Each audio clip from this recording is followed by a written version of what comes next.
take control. I give my body a living sacrifice.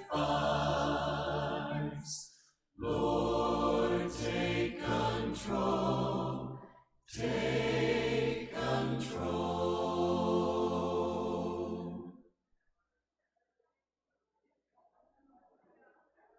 When the desert blooms in gladness, when the wilderness is filled with joy, when the splendor of the mountain takes your breath away, then you will see the glory of the Lord.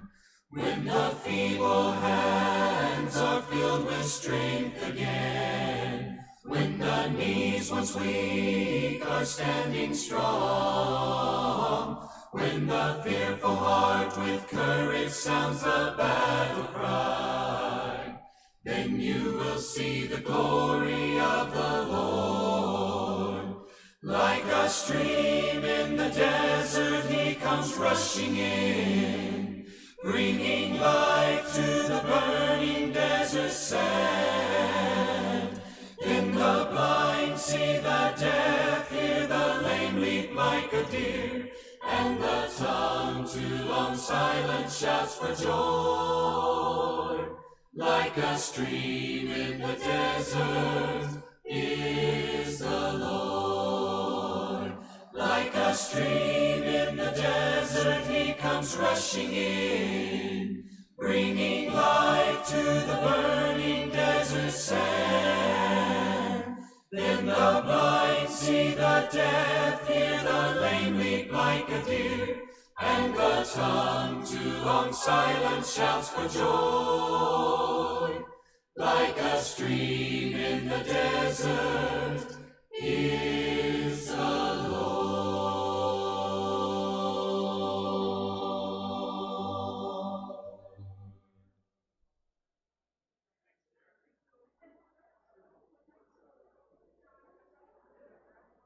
Praise be to the Lord, my rock, who trains my hands for war, my fingers for the battle, my fortress and stronghold. Praise be to the Lord, my rock, who trains my hands for war, my fingers for the battle, my fortress and stronghold. Praise be to the Lord, my rock, who trains my hands for war, my fingers for the battle, my fortress and stronghold. Praise be to the Lord, my rock, who trains my hands for war, my fingers for the battle, my fortress and stronghold. Like a breath, days are fleeting, like a shadow passing by. Part your heavens, touch your mountains, may your smoke be in our eyes. Praise be to the Lord, my rock, who trains my hands for war, my fingers for the battle, my fortress and stronghold. Praise be to the Lord, my rock, who trains my hands for war, my fingers for the battle, my fortress and stronghold. Send your lightning, shoot your arrows, reach your hand down from on high. Rescue me, mighty waters, and from mouths of flood of light. Praise be to the Lord, my rock, who trains my hands for war, my fingers for the battle, my fortress and stronghold. Praise be to the Lord, my rock, who trains my hands for war, my fingers for the battle, my fortress and stronghold.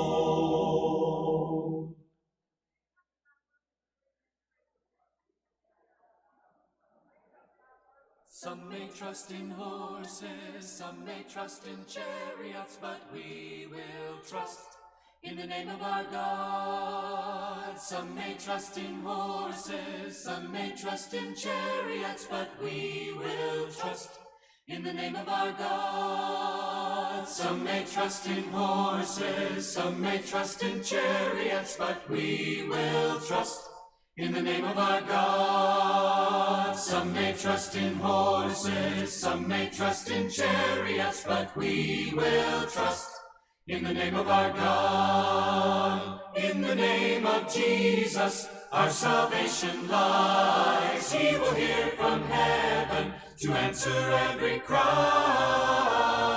Some may trust in horses, some may trust in chariots, but we will trust in the name of our God. Some may trust in horses, some may trust in chariots, but we will trust in the name of our God. By the blood of Jesus, sins are washed away. Sing for joy to God our strength, His banner we will wave. Some may trust in horses, some may trust in chariots, but we will trust in the name of our God. Some may trust in horses, some may trust in chariots, but we will trust in the name of our God. We will trust in Him. We trust you, Father. We will trust in Him. We trust you, Jesus. We will trust in Him. We trust you, Holy Spirit. We will trust in Him.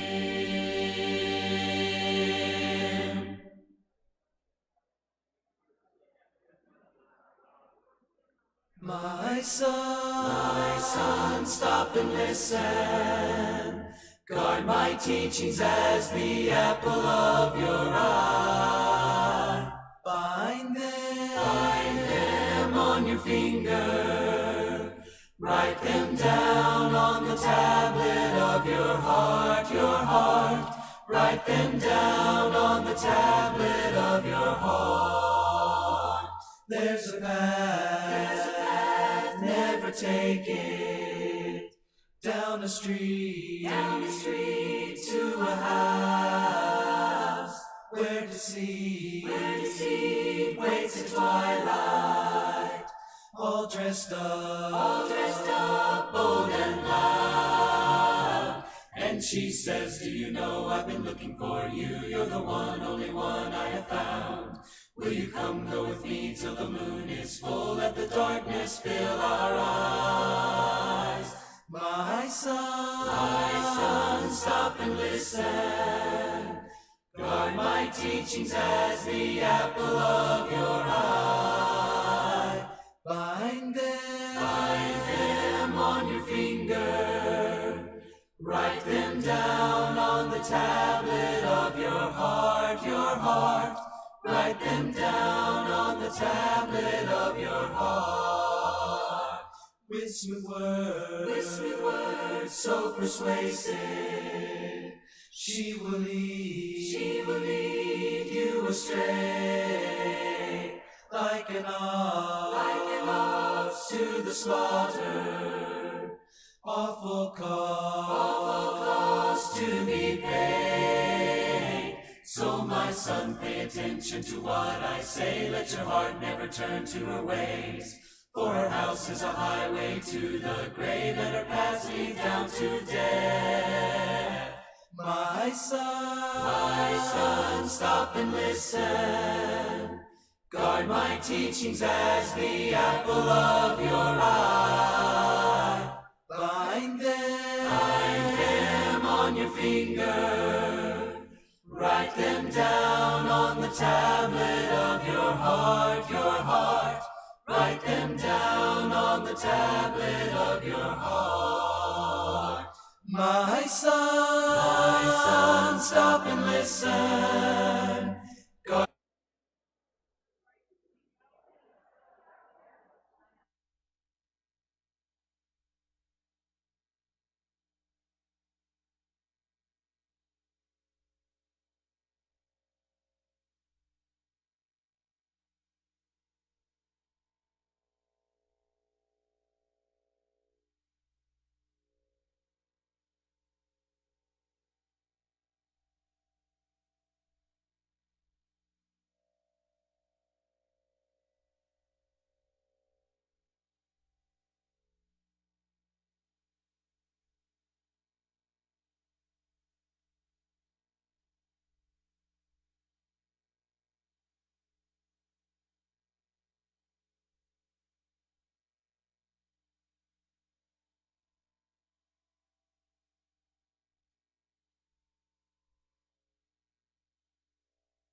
Volume here. Good afternoon. My name is David Toppy. I am the former minister of this congregation, and on behalf of this church and on behalf of the family of David Ray, we welcome you. We thank you for being here.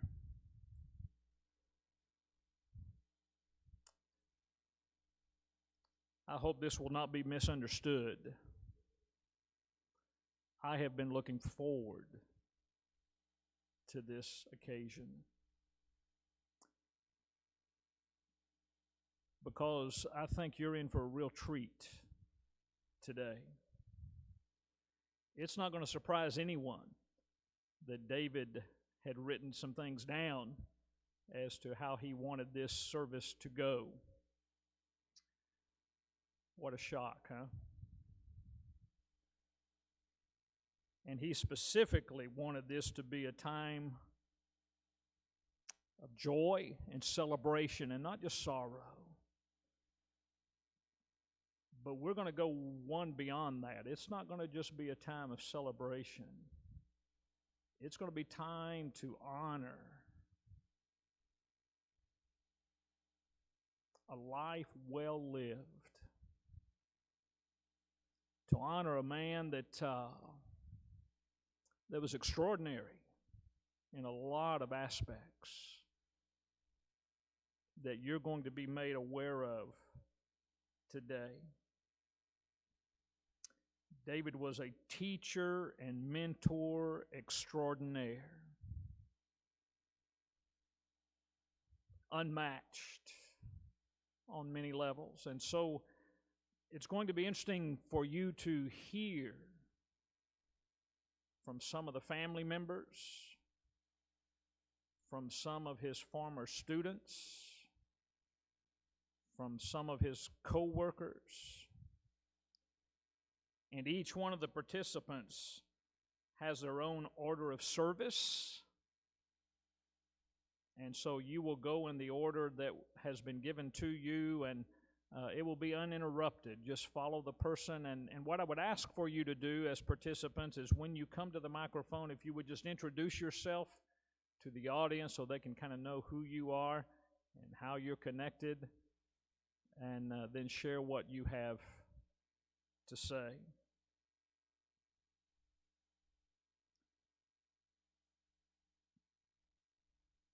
I want to also warn you that you might actually hear some thuds coming from the ceiling. I say that because I don't want you to get concerned about anything being wrong with the facility. It might just be during the course of these tributes, it is David Ray doing cartwheels in heaven.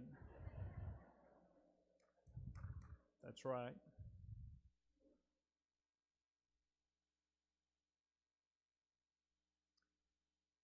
I want to lead us in a prayer, and then after the prayer, Hunter Ray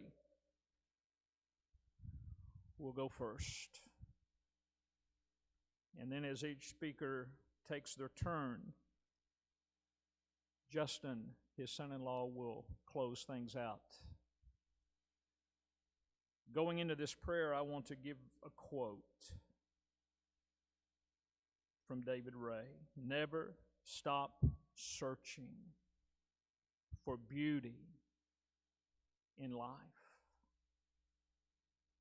Let's pray together.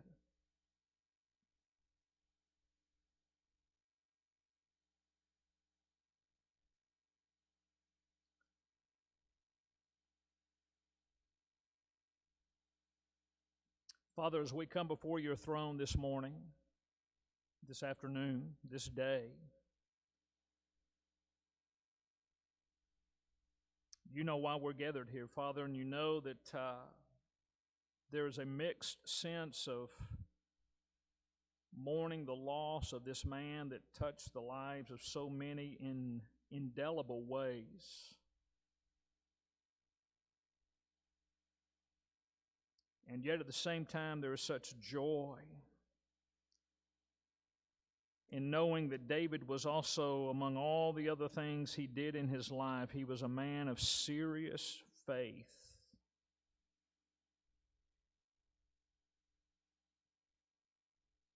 Serving the church in many capacities, as a shepherd, as a teacher, as a brother, as a servant.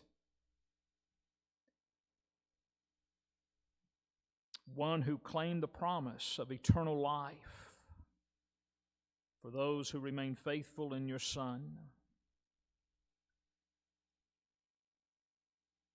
And so this day, we are not just celebrating, but we are honoring the accomplishments of this man and his legacy that lives on in many of the ones that will be speaking this day.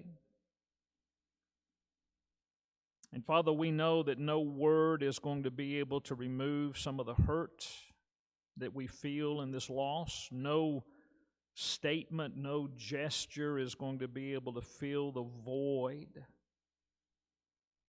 But we do pray that some of these memories would provide comfort in knowing that truly his legacy does live on in the lives of so many that he touched in so many special ways. Be with each one of the speakers this day. Give them a real power to be able to declare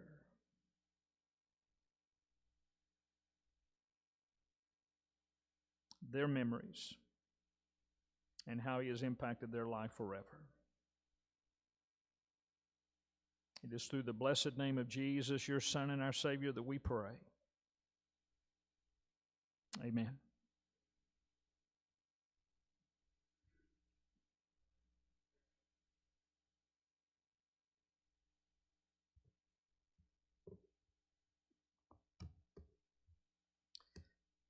As I understand it, Dad would have started a lot of his classes with, "I trust your day is excellent."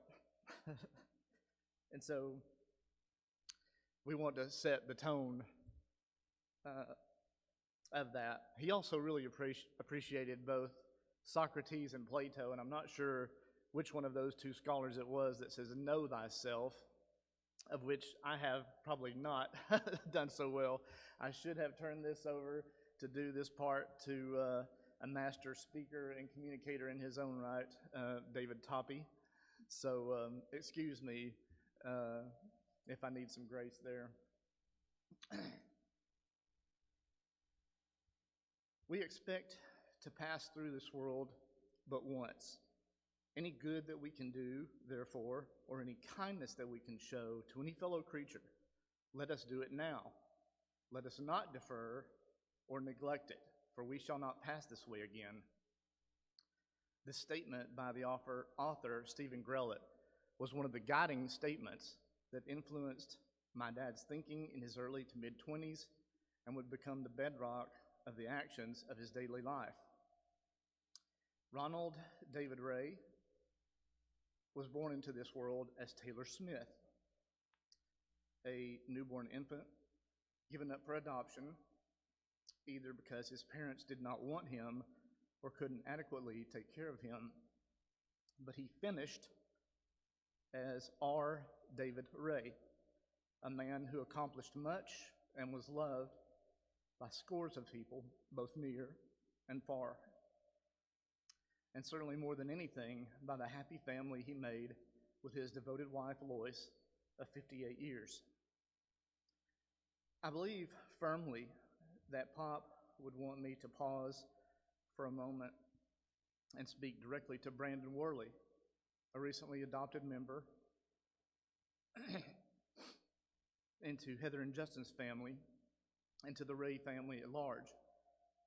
Pop would tell you that even though your life did not begin as you would have liked, it does not mean that you can't overcome this to do the things differently, just like Pop did, and to have an incredible family of your own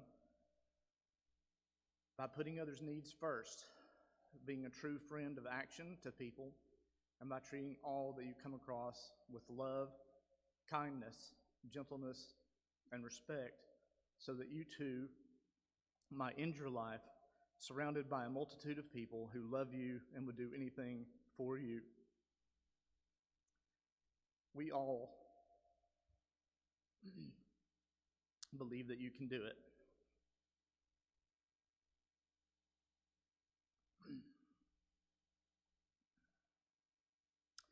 And to your new brothers, Ben and Ashton, and sisters Brittany and Brooke, you know without a doubt how much Pop loved you and believed that you are able to do anything you put your heart and mind to.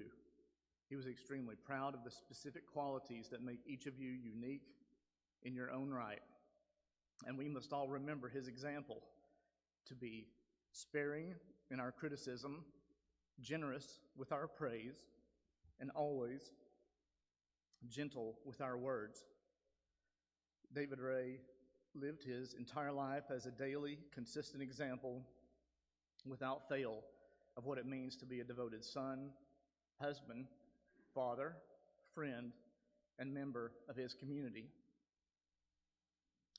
Exodus chapter 20 and verse 12 says, "Honor your father and mother, so that you may live long in the land that the Lord your God is giving you." His adopted family was not a particularly easy place to grow up in as a child, which undoubtedly led him to conscious decisions of the future family environment that he dreamed to create when that time came. About 2 years after Mom and Dad were married, about the power of subconscious thinking, and in it he wrote, "To my son David, who at 23 already represents all the fine qualities I have been trying 60 years to acquire." And my dad had only yet to begin, really. He was an incredible husband. Around January 31st of this year, Pop was experiencing a tremendous amount of pain from the neuropathy that had plagued him really for about the last 10 years of his life, and he had taken a pretty good fall. So I decided to come stay with them for a bit around the clock until we could figure this all out. And I was sleeping on a blow-up mattress on the floor in their room each night to make sure he didn't have another fall. And at 12:30 a.m. on his 80th birthday of February 5th, about 3 hours before we took him to the hospital for the final time, I couldn't get to sleep. And so Mom and Dad did not know that I was still awake. And this is the poem, very loosely defined here, as I'm certainly no writer like my dad was, that I scribbled on my phone after listening to them in the pitch black room. This is called Love Story.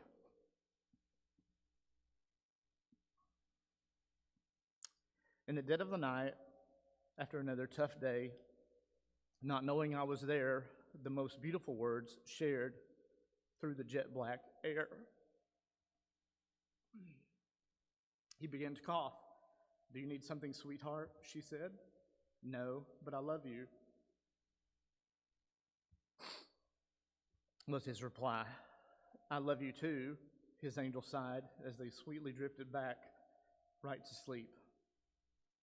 Well, the wedding ceremony is full of pomp and a bet on chance. But after choosing each day of 60 years, for better or worse, until death do us part, that confirms the circumstance. So few find treasure worth all of the gold, but if you heard that simple exchange, you'd know it embodied the sweetest love story ever told. Well, here's how their 61-year love story actually began. Dad went to the University of Colorado his freshman year of college to run track for the Colorado Bisons. But when he got there, what he really enjoyed doing more than anything, other than his newfound freedom, obviously, was playing handball. So after flunking out of his freshman year in spectacular fashion, despite being the handball champion, of course, a tiny Christian college by the name of Lubbock Christian College, who probably needed any enrollment income they could get at the time, and left there on a probationary basis. interesting for the scholar that he became. But what happened next was a chance meeting that would set him on a course of lifetime happiness and would become the launch pad for influencing the lives of untold people for the better. That first weekend, he stumbled into the Sunday morning Bible school class at the Broadway Church of Christ. Do I have that right?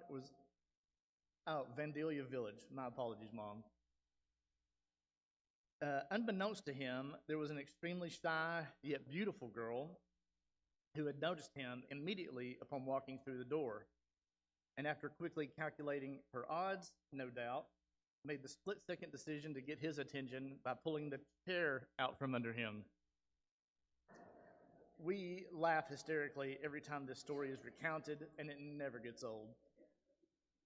Well, her timely ploy to get his attention obviously worked, and after church, he asked her out on a date. And the answer was yes, but with Grandma's caveat that he had to carry an alarm clock in the glove box of the car to ensure that she was returned home on time or else. Well, after 3 years, he then decided that they should combine forces into one incredible team by, you guessed it, giving her a fine wooden cabinet hi-fi stereo with turntable for their engagement. What foxy lady could possibly say no to that kind of charm? The wonderful pragmatism of our David Ray. But don't worry, though. There was a beautiful diamond ring and nice jewelry down the line somewhere, and I believe that he did make up for that initial unique decision. But I mean, hey, it was a daily reminder that we could all see. And it doubled as incredible entertainment and as a useful tool to teach both Heather and I how to dust the furniture. He was simply the best and always on another level. Proverbs 12:4 teaches us that a wife of noble character is her husband's crown, but a disgraceful wife is like decay in his bones. A man's wife does have the absolute power to diminish his accomplishments or to further empower him to exponentially achieve and or to do good beyond just himself. And so it has been with Lois and Hunter Ray, Dad's earthly angel. In fact, it's really hard to talk about Dad's accomplishments without acknowledging Mom's role together with him. They were a very tight-knit unit that always seemed to act in complete unison, always marching toward the same goal, always. Together, they delivered food to those who needed it. They visited the sick and those in nursing homes.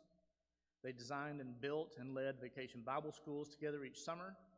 They taught the Bible to and loved on college kids and congregation members together, and showed me the importance of attending people's funerals as a show of respect to and comfort for those who grieve. So for those of you here today, those watching the live stream, or simply those who wish to be here but could not, please know how grateful we are for your presence in our lives yesterday and today, and know what a blessing that you are to Mom and Heather and myself. Thank you. Ephesians 5:25 commands, husbands, love your wives, just as Christ loved the church and gave himself up for her. And in the same way, husbands ought to love their wives as their own bodies. He who loves his wife loves himself. And so did David Ray love Lois and Ray. I never saw them have a crossword with each other, ever. We were witnesses to his love for her each day, and he even showed it in some of the funniest small ways too, because I'm not sure I ever saw her pump her own gas as long as I've been alive. Could you do it if you had to? Well, Mom has repeatedly stated that Pop was the best husband she could have ever asked for. He was a protector, he was generous and gentle and kind. In fact, some of the last words uttered from his lips in this life were, "Is your mom okay?" I did just tell you they were a tight-knit unit going in the same direction, and while that was absolutely true, there was one slight caveat. Late nights were reserved for time with Dad. Mom would kiss us goodnight, knowing that we might stay up just a tad after she got in bed, but this was our standard routine after maybe 20 to 30 minutes. David, get those kids in bed. Yes, dear. He would reply with a sly smile on his face and looking at us sideways as if to say, be very, very quiet. She'll be out in a minute, which was always true. Watching some comedy show like Carson or Cheers, we would sometimes have to hold our ribs from laughing out loud so that she would not be roused. But truly, it didn't matter what we were doing. We just wanted to be near him, even if it was just sitting in silence as he studied the Bible or prepared for the next day's classes. And I'm so grateful for a mother and father who constantly and consistently filled our home with boisterous laughter and sometimes hijinks, and that we were shown the example of a playful husband and wife. One of my absolute all-time favorite memories was a time when Dad was trying to do something around the house, and Mom poured a small cup of water over his head. He chuckled and said, "Lois, if you do that again, you're going in the shower." Sure enough, she snuck around the corner and out tipped the water. He chased after her, slung her over his shoulder, and down the hall they went toward the bathroom, with Mom playfully screaming, "David, you had better not put me in that shower." But in the shower she did go, to my exceedingly great delight. Well, he always made the best use of his time, and so breakfast was not always simply breakfast, but a time to learn words and to count in Spanish or French, or even how to sing the French national anthem. I have no idea why he felt that would be good to know, but it certainly made me a wacky hit at some party conversations later in life. He even included us in what he did for a living. A couple times a year, I even got to go to a debate tournament with him, and while I was there, he would let me hold up the time cards telling each speaker how much time they had remaining. Now, this was basically a rolling party disguised as a nondescript white 5-row passenger van. And so this is how it went. And I've lost my place, and I'll find it here momentarily. These college kids, they sang and they acted silly and discussed important events and ideas. We stopped at McDonald's, we got to the hotel, and had a huge bag of peanut M&Ms and a 2-liter Coke, and then the next day, that team of kids proceeded to win everything in sight, it seemed. They won big, tall trophies that were taller than me, and regular-sized ones too. There must have been hundreds. It was like Alabama football or Duke basketball. They seemed to rule everything. The kids were black and white, male and female, some from the country, some from the city, some were track athletes, like Marty Brutcher, and then there were some forestry majors even. They seemed like wild men. But it all felt so cool to be with my pop and to feel a part of what he and they were accomplishing together. I can never forget it. Well, do you remember the story earlier about Dad becoming the handball champion at the University of Colorado while simultaneously proceeding to flame out spectacularly academically? Well, when the new student center at UAM was built, they had some incredible racquetball and handball courts built on the lower level. And of course, what he proceeded to do, without telling me directly, of course, was to give me weekly lessons in the virtues of humility. I both loved and hated the chance to be with Dad on those days, and for him to utterly destroy me in every game that we played for probably 2 years or more. But he was teaching me many things on that court that would serve me well later in life.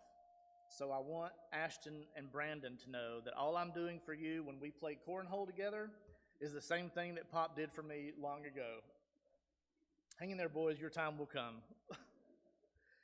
Well, when I transitioned to college, I missed the three of them at home very badly, and I wanted to hear from them by letters in the mail. What I received from this world-renowned speaker, teacher, debate coach, and Hall of Fame inductee was this: "Thinking of you, Dad."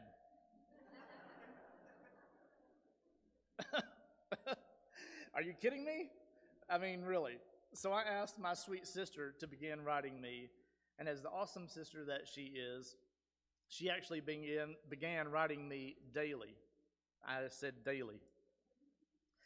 So was he just so busy teaching lessons with his actions and sometimes didn't always have a lot of words? Or was this a ploy to ensure that the bonds between my sister and I remained strong for years to come over a long distance? Well, we'll never know, but it sure seemed to work. Heather remembers a very unique life lesson that was infused when we went to the beach one summer.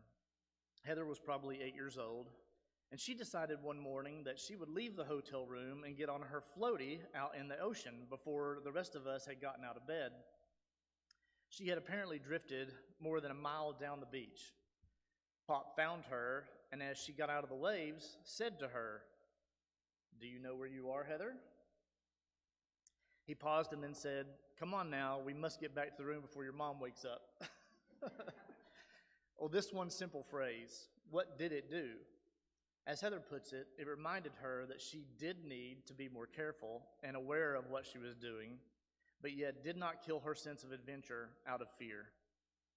He was simply an amazing parent, getting maximum life lesson impact always with the fewest possible words. David Ray style.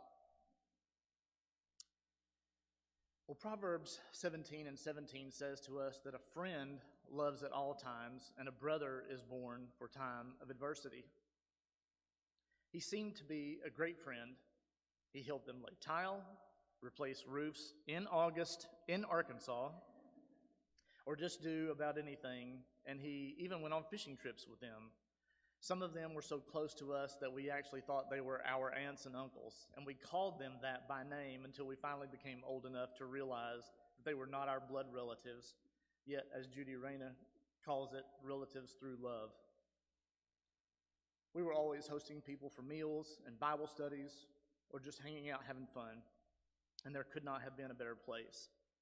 Our home was also a place for people to come when things didn't go right, where they could feel loved again. Our congregational preachers were always some of the people that we were closest to. He encouraged them, supported them, and stood by them, sometimes alone, just he and Mom. Nobody could have wanted for better from Mom and Dad. What did your dad do for a living? The hospice care coordinator asked us last weekend. My sister very quickly and confidently answered, he was a life changer. Yes, he was a life changer, disguised as a speech teacher and debate coach. So then she said, so he basically taught people how to argue, to which I quickly said yes, but he was never argumentative. For 42 years, he never really had a job, just a passion, and we were all the better for it. So you also may remember me telling you earlier about learning Spanish and French at the breakfast table. Well, I distinctly remember one morning in detail with a lesson that I will never forget. We were counting to 10 in French or some such wacky thing while I'm trying to eat his famous cinnamon toast and some grapefruit, when all of a sudden Pops says, "Hang on a second, I've got to make a phone call." He proceeded to begin asking the person on the other end of the line, "How are you doing? Is everything okay? You missed our last class, and I know you must be tired, but I didn't want you to forget about the exam later today. It's very important for your grade. So listen, if you can't make it because of work or whatever, you just let me know, and we'll work out something for you to do it at an alternate time." Well, why did he make that call during breakfast? Could he not have made it when he got to work? Was he stealthily teaching me another life lesson without teaching me the lesson overtly? And this would not be the last of those calls that I heard him make from that breakfast table. Well, there was a story in a newspaper clipping that he had shared to a reporter about a freshman girl who was taking one of his classes. And she was too nervous and scared to give her first speech in front of the class. She was standing out in the hallway contemplating dropping that class. He stopped her to ask her how she was feeling, and seeing that she was in distress, she told him she just couldn't do it. He said, "Hold on just a minute. Do not leave." He went in the classroom, came out a few minutes later, and told her that he believed she could do it, and then asked if she was sure that she wanted to live with the regret of not facing her fear and seeing just what she was capable of. Well, what she was apparently capable of was joining the debate team and going undefeated just 2 years later, and then on to becoming a very successful lawyer. You see, he was always changing lives for the better. His spiritual life was of utmost importance, and so he taught hundreds or maybe thousands of Bible classes while serving as a deacon and then later as an elder to 2 different congregations, at the Monticello Church of Christ and here at the Village Church of Christ. Along the way, he volunteered his time on all sorts of causes like political campaigns to see good people elected, and in several campus and community causes. But he didn't just volunteer. He became the leader of all of those, including the Optimist Club, the Knights, Christians in Action, Little League Baseball, and Pi Kappa Delta, the National Fraternity for Debate and Forensics, of which he became president also. And then, at the time of his induction into the National Hall of Fame, he was just one of 33 people to be inducted out of over 66,000 members.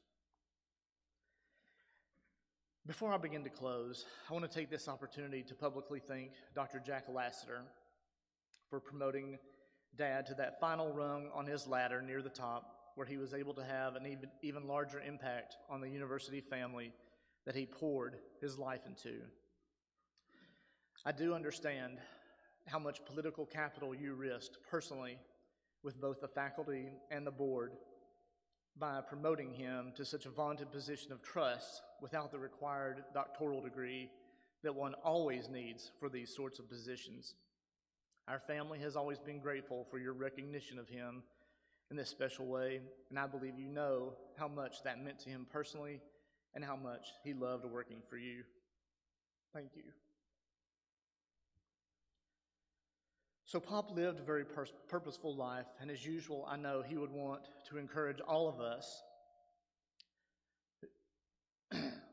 who continue on here with some reminders. So let's begin first with what we find in the Beatitudes of Matthew 5, verses 3 through 9. Blessed are the poor in spirit, for theirs is the kingdom of heaven. Blessed are those who mourn, for they will be comforted. Blessed are the meek, for they will inherit the earth. Blessed are those who hunger and thirst for righteousness, for they shall be filled. Blessed are the merciful, for they will be shown mercy. Blessed are the pure in heart, for they will see God. And blessed are the peacemakers, for they will be called sons of God. And our David Ray was certainly a peacemaker. He would want us to be positive, always look for the positive in any situation, but especially in people. Search for the good. Be enthusiastic. It's contagious. Grant forgiveness. Never harbor bitterness. It only harms yourself. Actively look for ways to be kind and to do good. Speak less and listen more. Listen to both sides, but be gentle in expressing your belief. But above all else, never lose sight of the ultimate goal, a home in heaven for eternity. I will leave you with this final admonition that ties us right back into where we began today. From the lyrics to the song, Humble and Kind. Go to church because your mama says to. Visit Grandpa every chance that you can. It won't be a waste of time. Hold the door, say please, and say thank you Don't steal, don't cheat, and don't lie. I know you've got mountains to climb, but always stay humble and kind. When the dreams you're dreaming come to you, when the work you put in is realized, let yourself feel the pride, but always stay humble and kind. Don't expect a free ride from anyone. Don't hold a grudge or a chip, and here's why. Bitterness keeps you from flying. Don't take for granted the love this life gives you. And when you get where you're going, don't forget to turn back around and help the next one in line. Always stay humble and kind.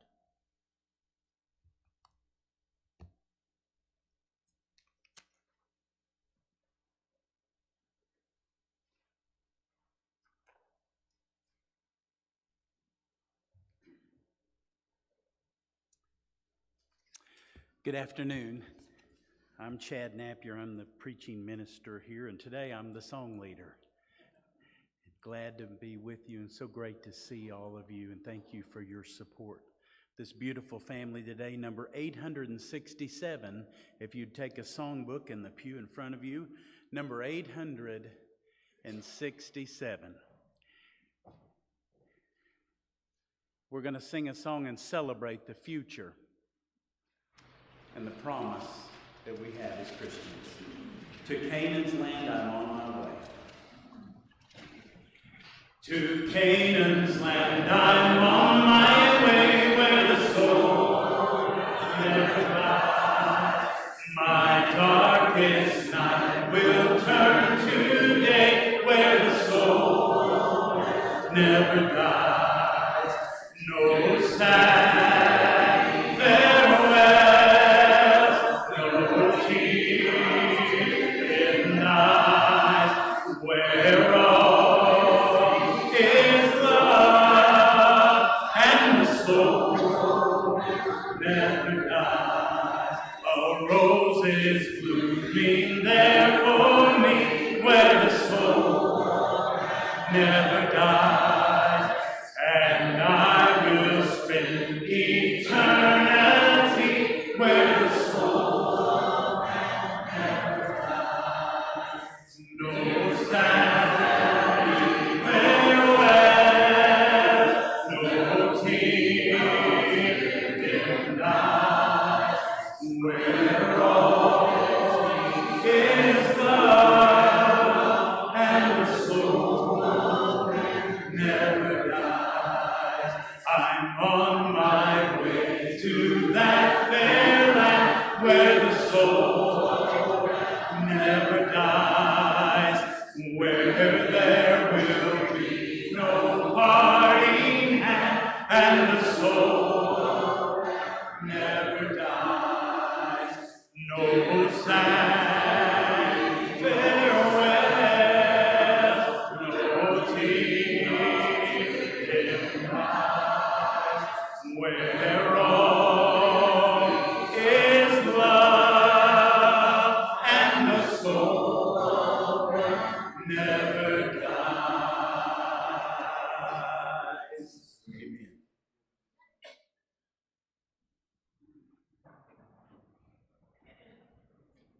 Good afternoon.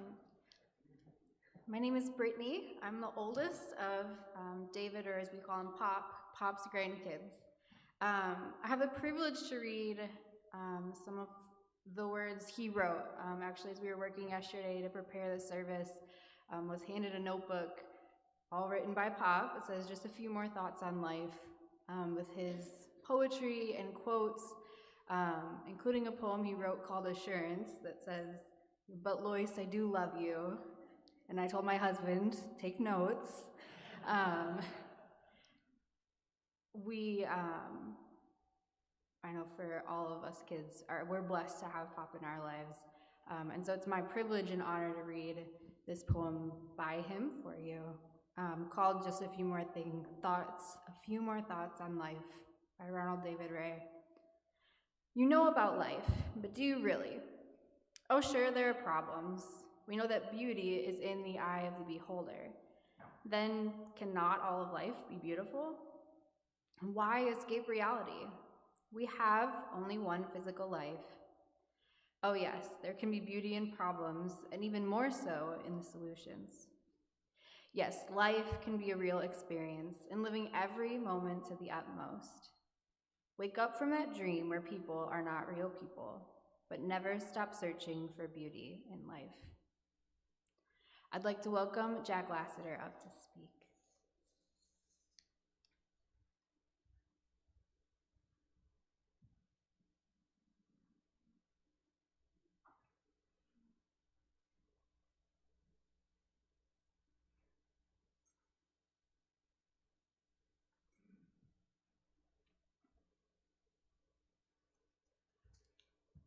Well, it's obvious I'm probably the only one present today who never had a speech class with David Ray. And after probably the next 30 minutes, you'll understand why I never had a speech class with David Ray. No, it won't be 30 minutes. I could talk, though, forever about a man that I called my best man. I told Hunter that one day in our conversation, and I said, I've got to be honest. David was the best man, not in my wedding, but the best man, Heather, that I ever knew. And I only put him in second place because I have to remember my dad was also a best man, and Hunter agreed that it was okay that he be in second place.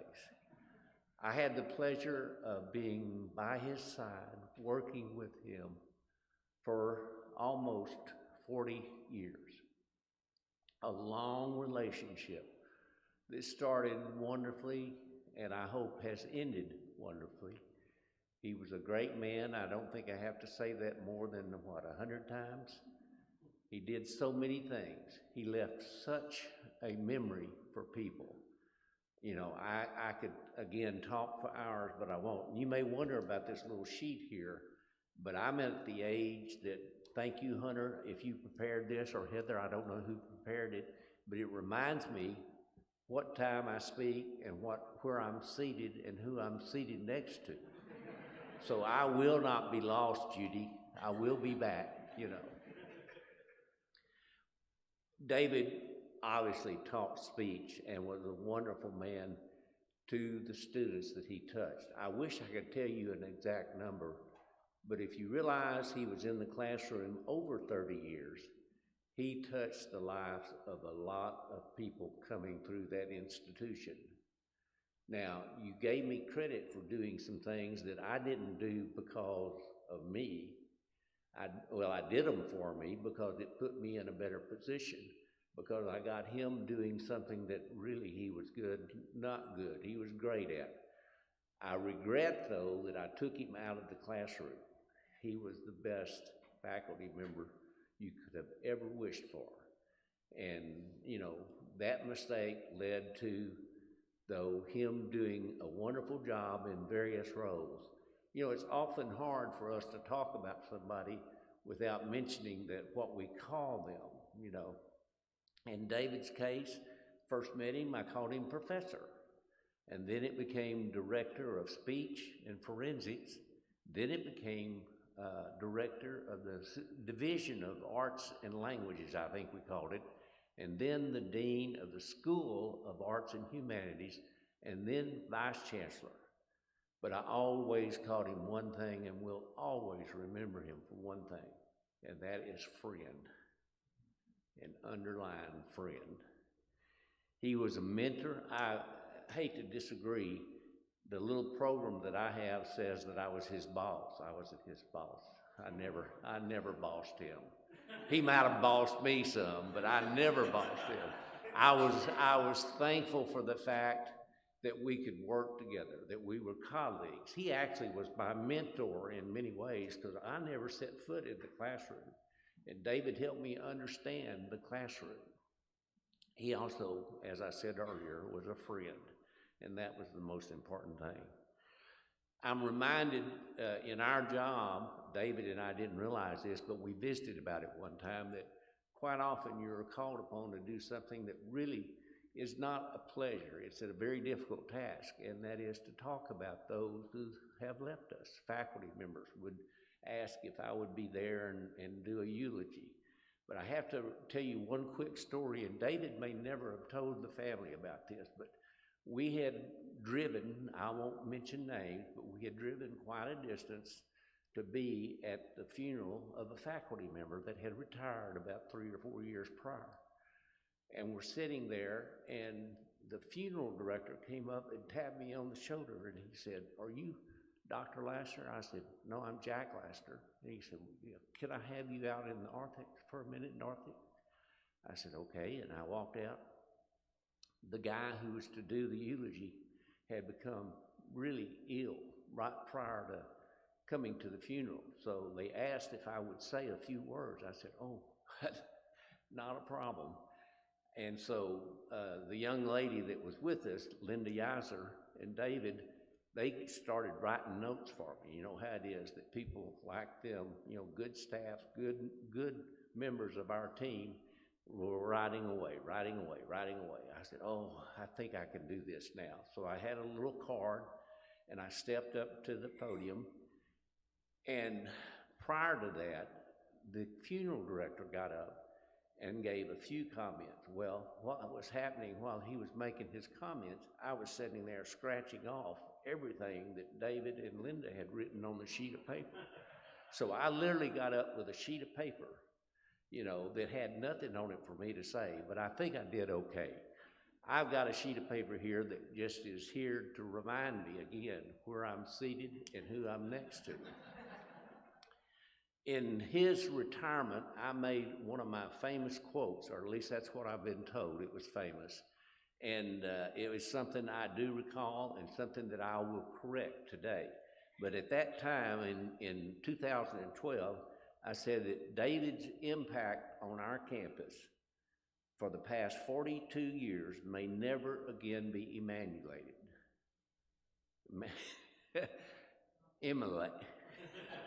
My wife is back there going, "Oh gosh, I worked with him so hard." But other than that last word, which I won't say again because I can't do it, the word that's wrong in that sentence is the word may. Because it's not may. It will never, ever be equaled what his impact on that campus and his impact on students. We called him a lot of things: professor, director, dean, vice chancellor, others that I will never mention in a church. No, we didn't call him those. But he, as Hunter has already said, many, many awards he earned. But there's another thing about David that probably most of you do not know. You know it's R. David Ray. I'm one of the few that know what that R stands for. And I'm not going to ask you to raise your hand. I'm just going to let you in on the secret I learned many, many years ago. That R actually stands for ready. Ready, David Ray. Ready to serve, ready to take on any task, ready to solve problems, ready to find a mutual agreement, and ready to even referee disagreement. He was ready to do a research project. He was ready to help all students. You know, David and I came from a background as students that I think shaped him to understand that every student on that campus had a right to be there, and every student on that campus needed help one time or another, whether David gave it to them directly or he encouraged the faculty and staff to give them that help. Ready to be a role model for students, faculty, and staff, ready to serve, ready to not take credit for things that he had done and he very much deserved. And the last one, and I'll let someone else tell you the story about why we keep talking about cartwheels, but he was always ready to cartwheel. Now I'm going back to the fourth row next to a lady that shares the same qualities as Lois. Beautiful, caring, and a lifelong partner.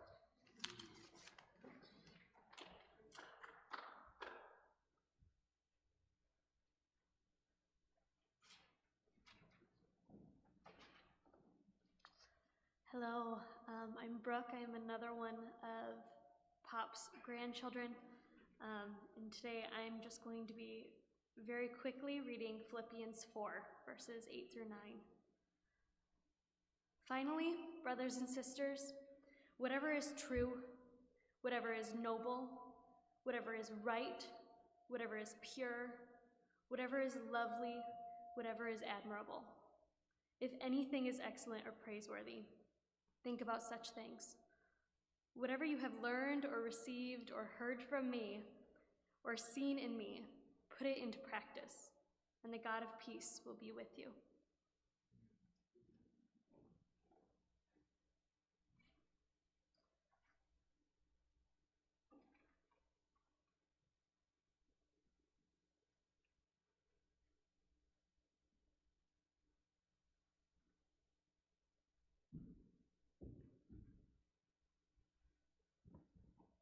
Thanks for bearing with me while I got up here.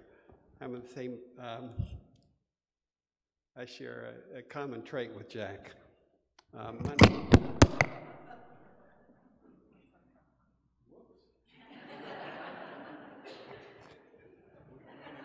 can say we learned to improvise in debate.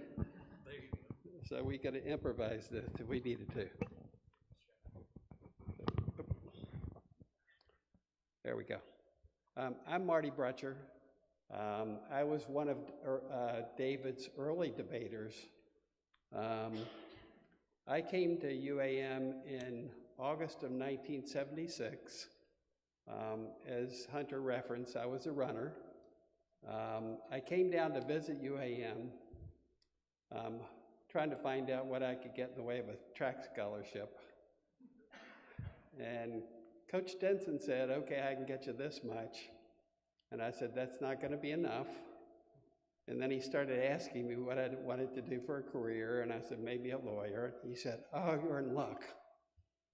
I live next door to the debate coach, David Ray. I'll set up a meeting tomorrow morning. David always finds money for people. And so I was able to come to UAM, which really changed my life. And bear with me, I get a little bit emotional at times. I like the story about the girl in the hallway because I remember the first speech class. David said, okay, I want everybody to get up and say, take 5 minutes and talk about yourself. And by the way, we're going to video this. Like that little girl in the hallway, I got up and went and couldn't speak. But like David always did, he said, just calm down, sit back down, relax a little bit, you're going to be okay. And I went on to compete in debate for 4 years. And like Hunter talked about, we won a lot of trophies and won a lot. But it meant 4 years of 8, 10, 12 hours at a time van rides to tournaments. And in those 8, 10, 12-hour van rides, it really became life lessons that stuck with me for the rest of my life. It made me successful in a way I couldn't have imagined as that young kid coming into UAM in 1976. The lessons we learned in those van trips, in all the debate lessons, in all the conversations we have with people, we learned to care about other people. I mean, 1976, if you traveled in the South with a mixed team, white, black, young, old, a lot of times it wasn't real popular. So we learned to trust each other and lean on each other. I learned life lessons that you wouldn't believe, and it opened up avenues to me that I thought would never be available to me in my life. I learned to present logical arguments. I learned to think on my feet. I learned to be confident. I learned to speak in front of a large audience. I mean, if you told me at 18 that I'd ever be able to do that, I would have told you you were crazy. I lost touch with UAM for a long time, and then in the early 2000s, David reached back out for a debate reunion at homecoming, and that reconnected me with UAM in what became a 20-year relationship that meant so much to me. David just had that way of connecting you with people and of helping you feel important and feel needed and feel like you deserved a place in the world. And for that, his impacts on my life are immeasurable. I'll leave you with this, because as I thought about this, this was the way I saw David. Teacher, coach, mentor, friend. And that's what he'll always mean to me. So I thank you for being able to allow me to share this with you. Lois, thank you for sharing him with us all those years. It's been a lot to all of us.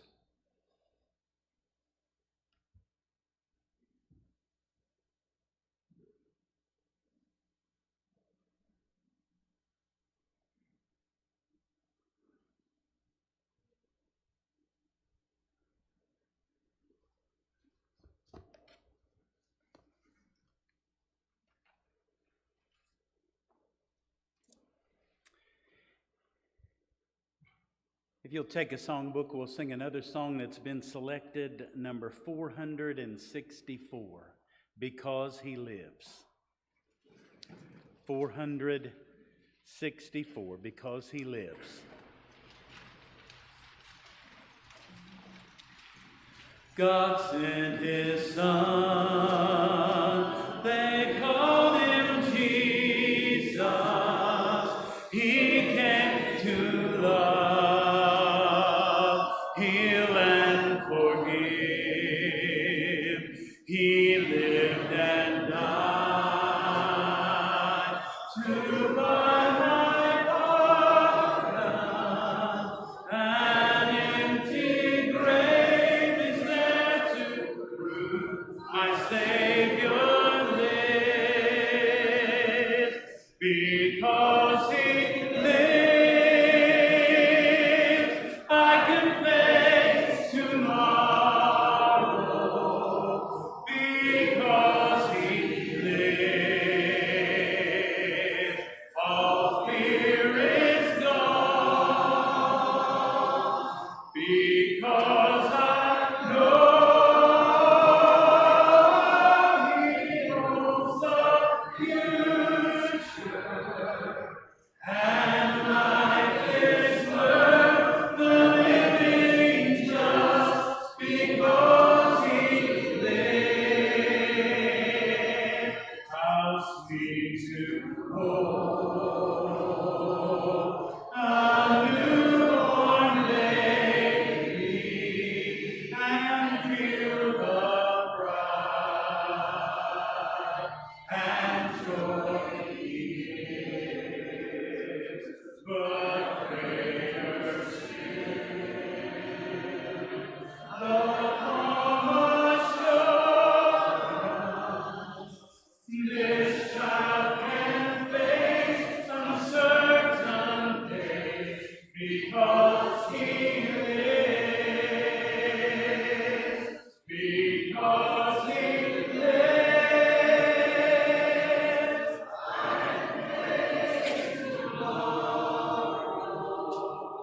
because He lives, all fear is gone. Because I know He owns the future, and life is worth the living just because He lives. And then one day I'll cross that river, I'll fight life's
Good afternoon.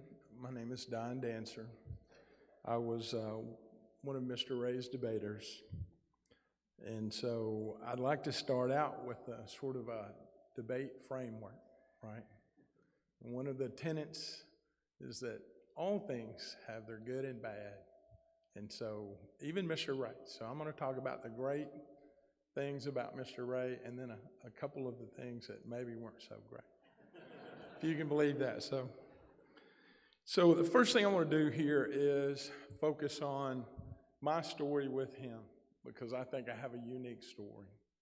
Most of the students on his debate team were your brilliant, gifted, and talented kids. You know, your 30-plus ACT students.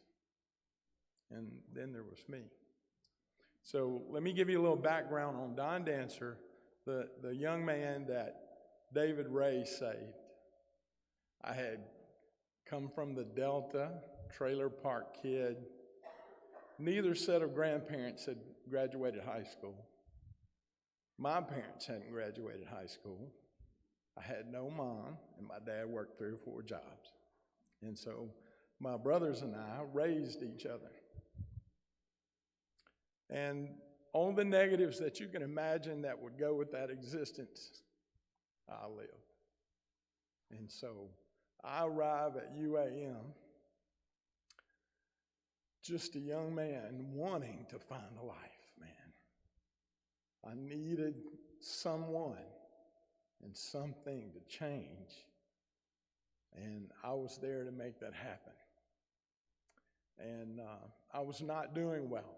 I had sort of stumbled through grade school, playing football, never going to class, sort of mediocre grades. Had gone in the service after high school just to get away from the situation I was in. And then when I got out of the service, I got an amazing job at Tucker Maximum Security Prison. And I worked there for a year, and all of a sudden I decided that I needed a better way. I was actually in a tower one night, and I prayed to God, and I said, Lord, if you will help me, I will change.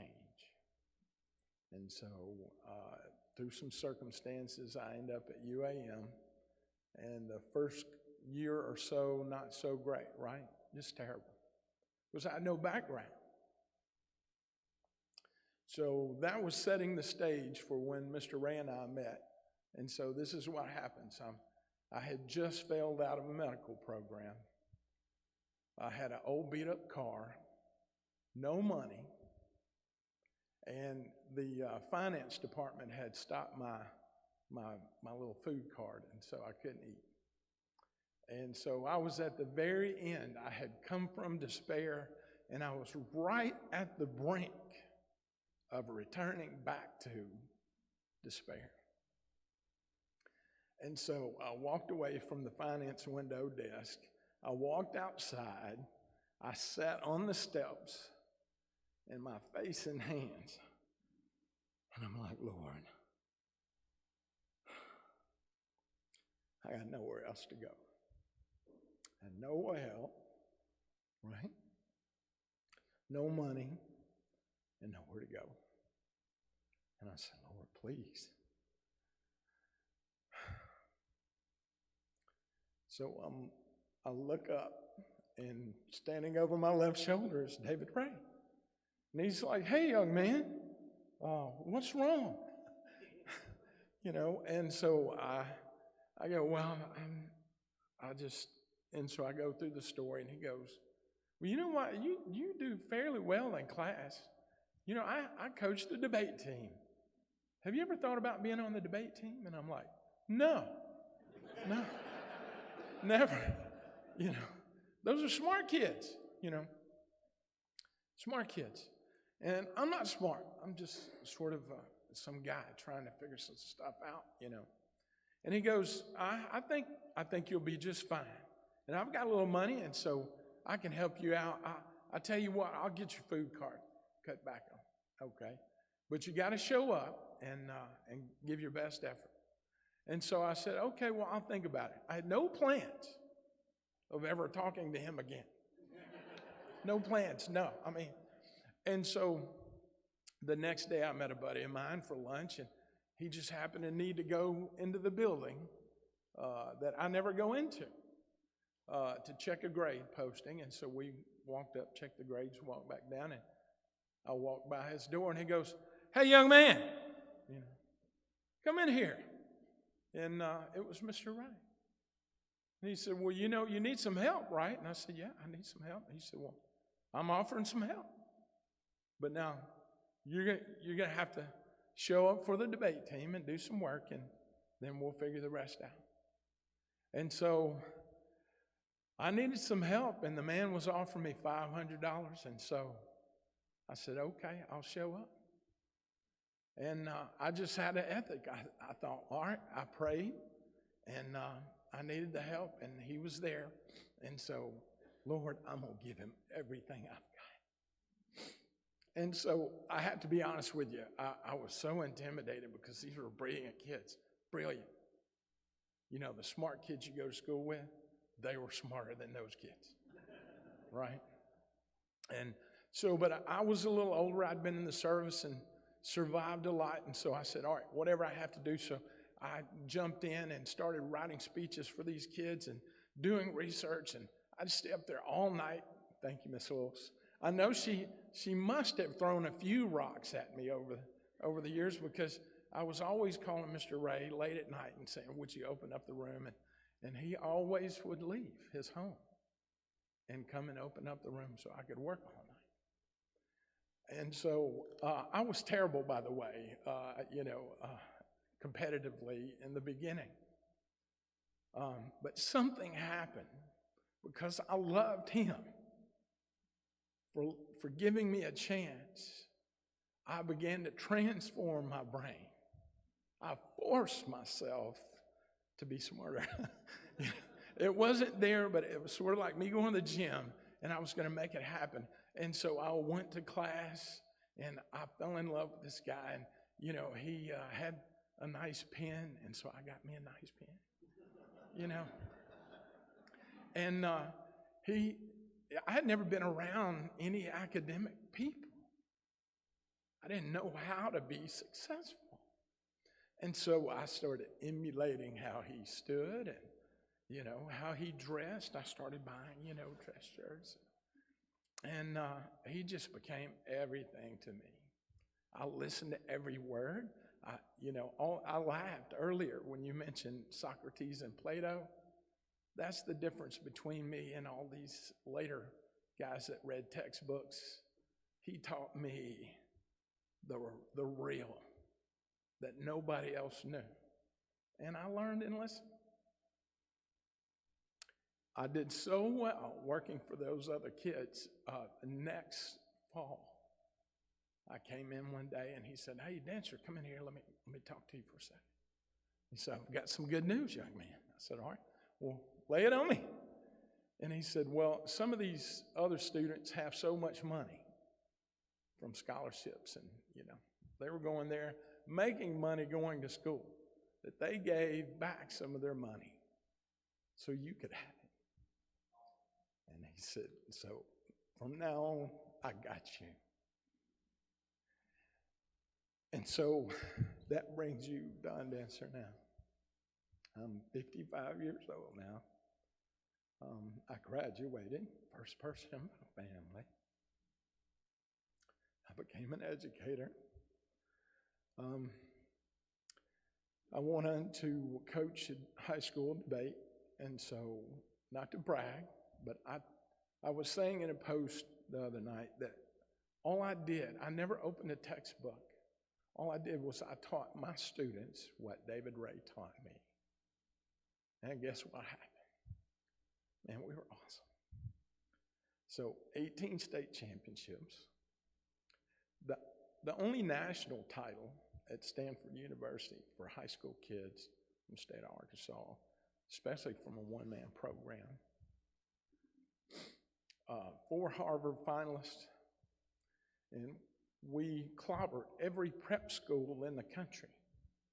And then I got bored with that and moved to a campus that was low performing, new immigrant students, and we started clobbering college Division I schools. And those kids are now Stanford for Law Review, lawyers, doctors, dentists. At one point, I had the top female debater in the nation, collegiate debater. She was a machine, because they knew what these young coaches couldn't teach. See? And I learned all that from Mr. Ray. And so I retired this past June, and there's so many things I could talk for days. But the point for me, the reason why I'm here today, and my wife would be here and my daughter, but she couldn't, was that if not for him, I would be some guy at a quick stop checking you out at the register. I am proof that great teachers matter. He saved my life. He gave me a life. And so I will be eternally grateful. And Miss Lois knows that. I post about him about every 6 months, his greatness.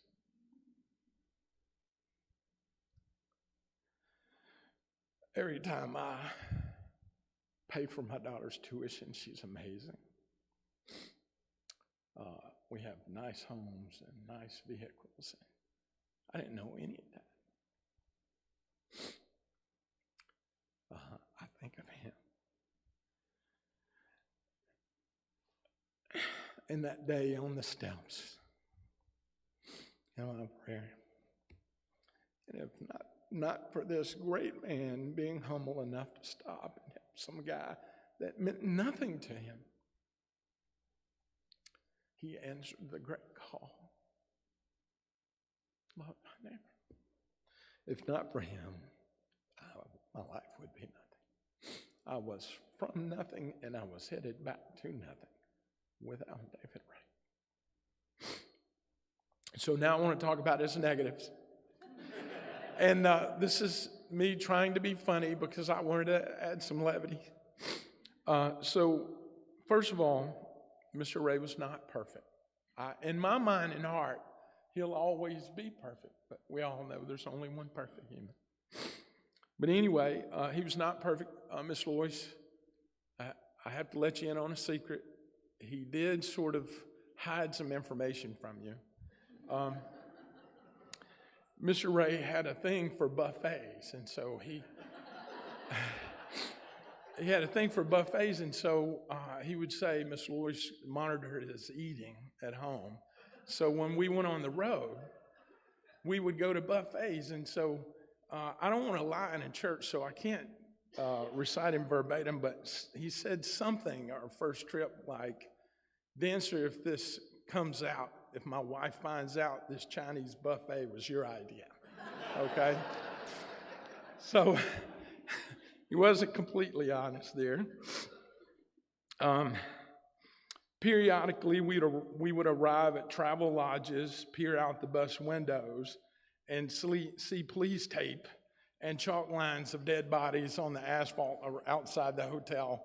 And then, we would all like huddle into the room, peer out the windows, that night. And so that wasn't so great. That wasn't so great. I wasn't present, but I've heard the story that at some point he ran over a poor defenseless horse with a UAM bus. And so, poor innocent horse. His office looked like a paper tsunami hit it. Have you ever seen the latest, a hoarder show? That was Mr. Ray's office, but with paper. And so, my wife, being an elementary principal and Miss hyper-organized, that would drive her crazy. But he managed it superbly. And worst of all, he allowed some of our beautiful teammates to lure great debaters from other programs to UAM, and then they would break up with them once they were stuck. And I kind of thought that was a little cheesy, but anyway, those were his only shortcomings. And so if that's the worst that you can say about the man, that's a pretty amazing life. I'm just one example. I think you've heard a few other here. His greatness, the positives were amazing. He changed my life. And so my wife is a big theater person, and so there's a song I sent him several years ago from the Wicked play, and the song was how I felt about Mr. Ray, and so it ends with, because I knew you, I have been changed for the good. Thank you, sir. God bless. Thank you.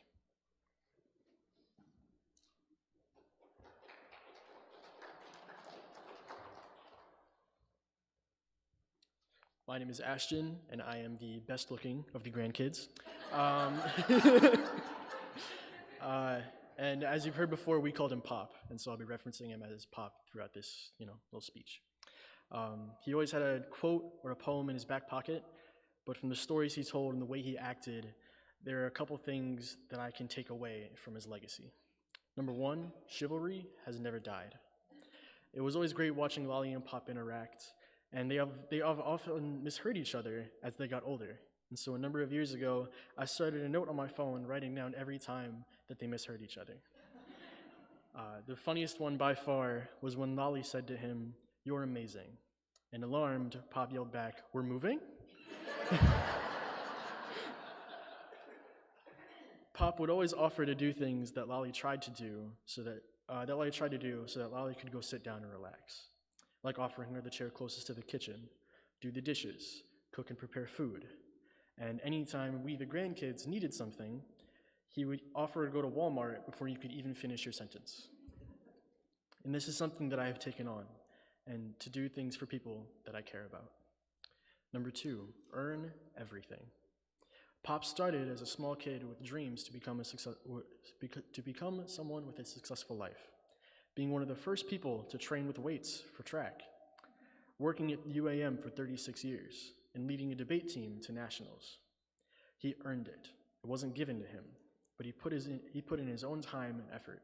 And for me, I've been given a lot of things, so I'll try the best I can to earn as much as I can in the future. Number three, be grateful for everything. We never saw Pop take anything for granted, Lolly, his successes.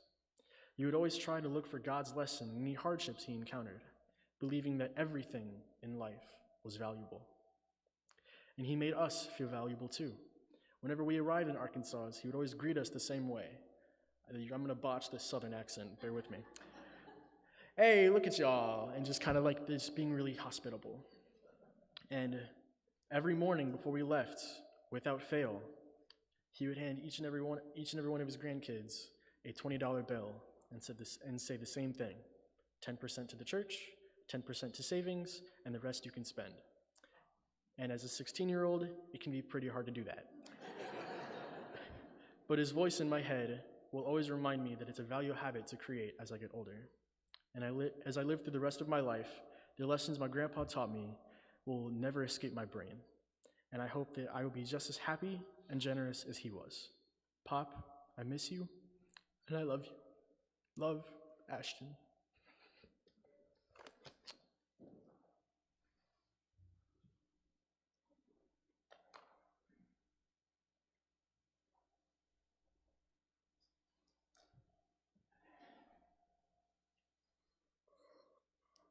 Hi. Never stop searching for beauty in life. What a quote to be remembered by. That's what we're doing today. I think we're off to a pretty good start. When I think of David, I think of a man that had extraordinary talent, extraordinary intelligence, but it was also mixed with an extraordinary humility and an extraordinary sense of humor. And what a memorial service we're having right now. It's beautiful to celebrate a life well lived. I am Calvin Jones. I was the campus minister at UAM for Christians in Action from 1995, December 26th of 95 until August of 99. And I came and interviewed for the position sometime in the fall of 95, and David and Lois Ray were the first two people to believe in me as a campus minister. I had been involved in a campus ministry at Arkansas Tech. That's where I saw Jesus in a new light. I grew up in a church of about 20 people, and that was where I first saw Jesus in a new light at Russellville. And I had a dream of becoming a campus minister. I didn't know if it would happen right away. But when I came and tried out and taught a lesson there in Jeter Hall, in the west wing of Jeter Hall, David and Lois were the first two to believe in me. And as time went on, they offered me the position, and I went and took it. And I made a ton of mistakes. I'd made so many mistakes looking back. I was young, I was single, and I was just like in a world that I didn't know, really. A different church than I had been involved in Russellville. But memories were created. It's funny, since David's passing, God has reminded me of like 3 memories that I hadn't thought of in years. One of them was a buddy of mine from Arkansas Tech days called David one time. Apparently, he found David's number in connection with the church, and he said, "I'm looking for Calvin Jones. My name's Leon Barmore," which is not his name, and he said, "I'm his parole officer." And David was like, "His what?" And you can imagine David's voice saying, "His what?" And David told me about that later, and we had a good laugh about that. And I said, "That's Gabbard. That's just Gabbard, man." He wanted to play a trick and get a good laugh out of it. Mark Gabbard lost both parents when he was a freshman in college, and he worked as a security guard at Tyson in Dardanelle on his way through college.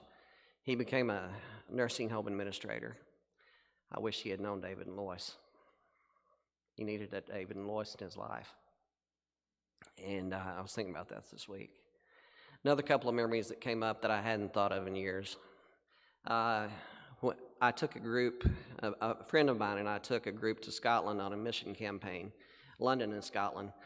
We were in London the first few days, and then we went to Scotland for a few days. And when we got to London, this friend of mine, he knew the church there, and we were going to stay with a son of a lady who was a member of the church there. We got there, and this son was obviously not a Christian, and he had some things around his apartment that indicated like a very worldly lifestyle. And it was a cramped up apartment, and we were just like, we can't stay here. this is not good. And here Randy and I were with 7 or so college students, and we were in London, England, not knowing where we were going to go. And I get a phone call from David, his calm voice, "Oh, Calvin, I'm so sorry. I'm so sorry that this has happened." He said, "I tell you what," he said, "don't you worry about it." He said, "You find a sufficient place for y'all to go, someplace that's comfortable and safe, and the church here will take care of it." He said, "Don't worry about a thing." And he said, "Just continue on this trip and don't lose focus." I mean, what a comforting word. And in 1999, I heard about a position in Paragould, Arkansas, as the Director of Development at Crowley's Ridge Academy. And I had applied up there, and I asked them not to call anyone on my recommendations list until it looked like they might hire me. Well, one gentleman that knew David, Richard Johnson, he called David, and he said, Calvin asked us not to call yet, but he said, we just need to know, is he worth pursuing? And I didn't know that Richard had called David, but I saw David in Walmart one night, and he said, "Listen, I know about Paragould." And he said, "I love you." And I said, I'm probably not going to take it. He said, I probably won't take it. I just feel like I need to stay here. He said, "Listen," he said, "I love you,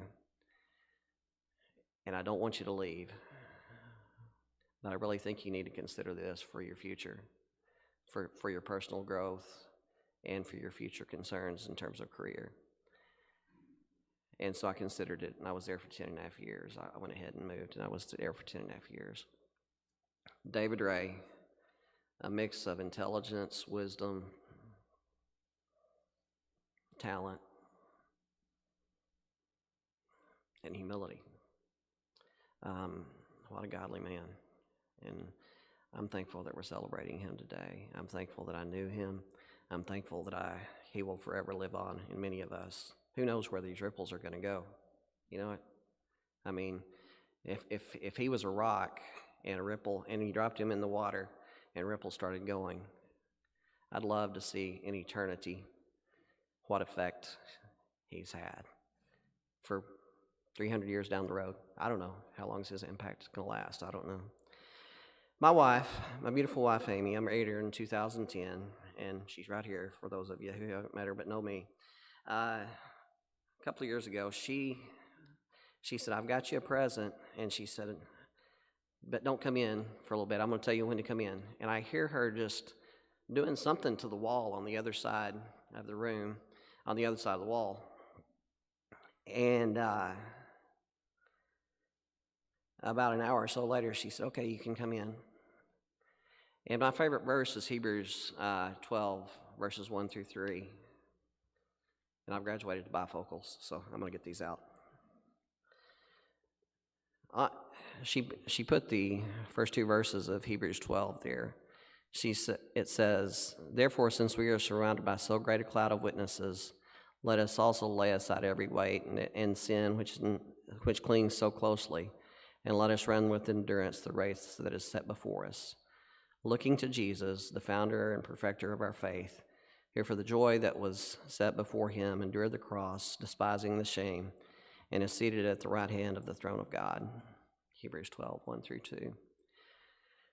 That great cloud of witnesses mentioned in Hebrews 11, Abraham, Noah, all the greats of the faith in the Old Testament. That's who that cloud of witnesses is to that audience receiving that letter. But we each have a cloud of witnesses as well. Currently on our wall, we have the picture of Amy's mother, Ferris Haynes, who died in 2005. We have Jim Kanak, who was the campus minister at Arkansas Tech when I was there as a student.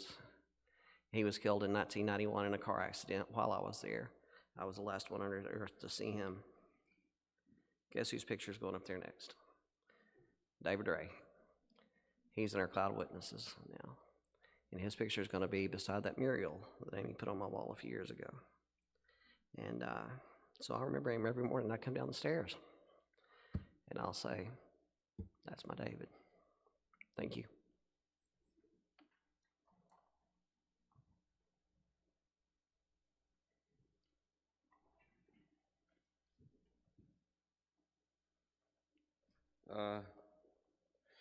I am Brandon, one of David's grandsons. I'll be reading one of his favorite Bible verses, Isaiah chapter 40, verses 29 through 31. He gives strength to the weary and increases the power of the weak. Even youths grow tired and weary, and young men stumble and fall. But those who hope in the Lord will renew their strength. They will soar on wings like eagles. They will run and not grow weary. They will walk and not be faint.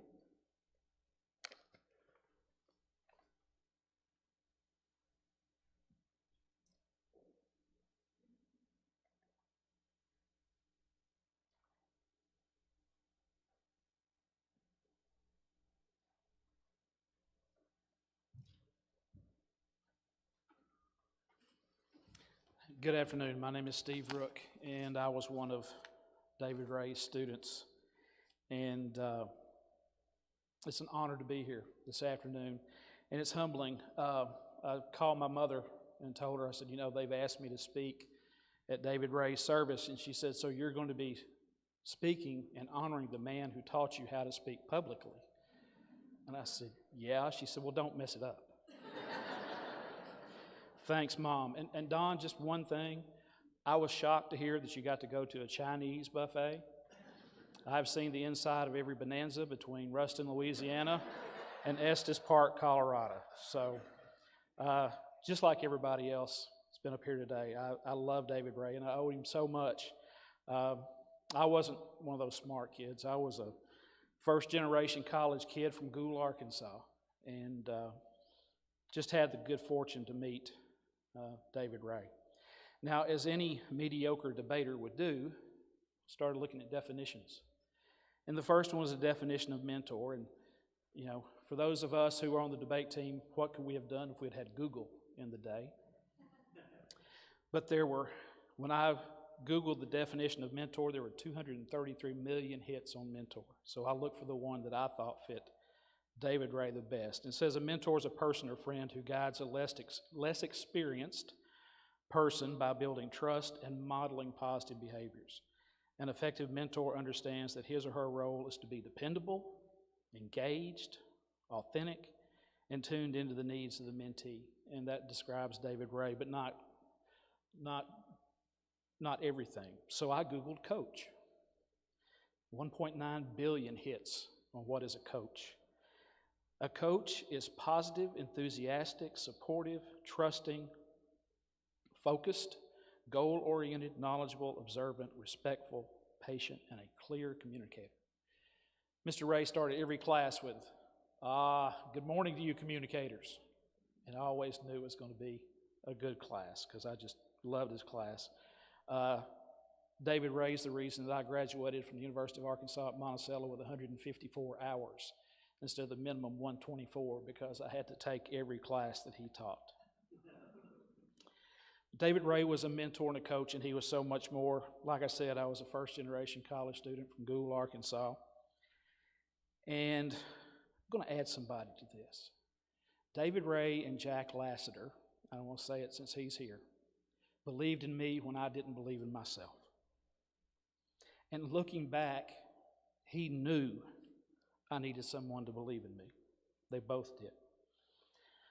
During my first class with Mr. Ray, he encouraged me to join the debate team, and I did. He asked me to join the Knights, and I did. So a lot of my college memories revolve around David Ray. I told a lot of people this week that without David Ray and Jack Lassiter, I would probably be living in a van somewhere down by the river. As my career progressed, we stayed in touch, and after a while, we actually became colleagues. We became chief academic officers together, and even though we were supposedly colleagues, when we were sitting at that same table together, I was still in awe of David Ray. He was still my coach and my mentor. And he was not the type of man who would pound his chest and brag about it. He just did it. He was loving and caring. As you've heard, I'm just one of the students that David Ray influenced, and there's probably hundreds, if not thousands more out there just like Don and me that he invested time in and cared for. And there's no doubt in my mind where David is right now. And I truly believe that if I'm half the man, and I should have got my hands out of my pockets, gosh. I just realized that. Sorry, Mom, and I'd get points taken off of that too. I believe that if I'm half the man that he is, I'll see him again one day and hear, good morning, communicator.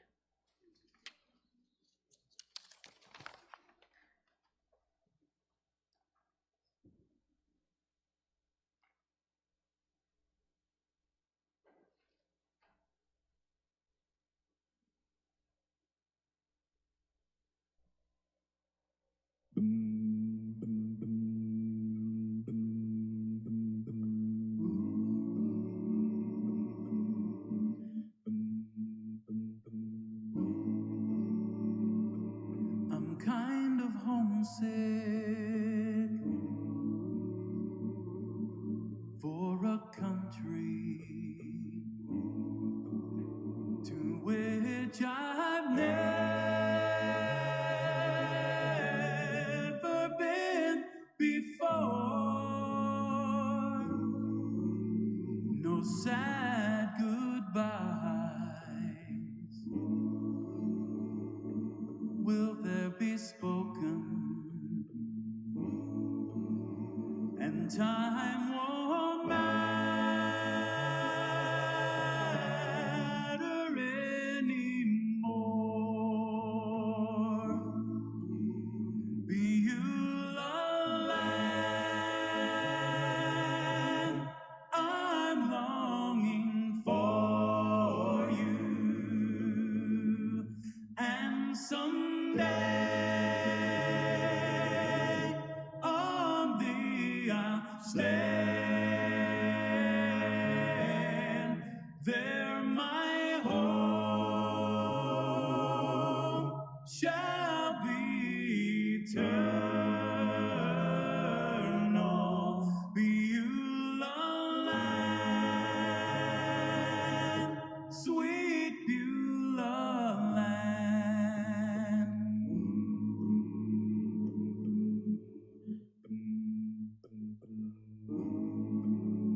I'm looking now across the river to where my fate's gonna end in sight. There's just a few more days to labor, and then I'll take my heavenly flight. Beulah land, I'm longing for you, and someday on thee I'll stand. There my home shall be eternal. Beulah land, sweet Beulah land. Beulah land, I'm longing for you. Beulah land.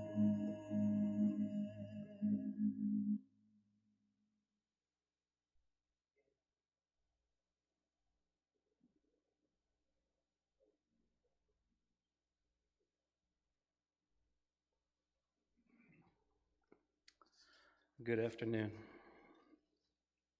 My name is Justin Worley, and I have the honor of being married to David and Loisa's daughter, Ashley Heather Ray.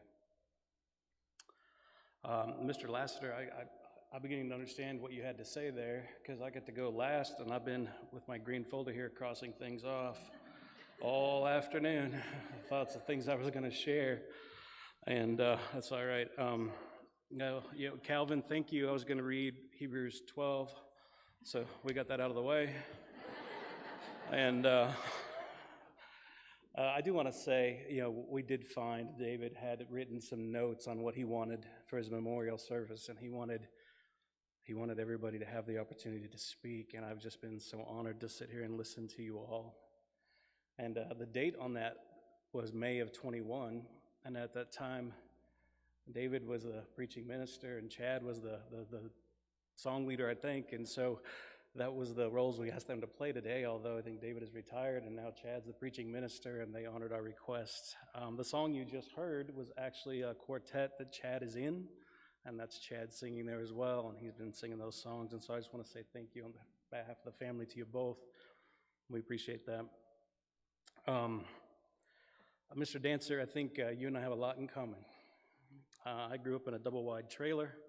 I graduated with a 1.7 in high school. I joined the Navy when I was 17.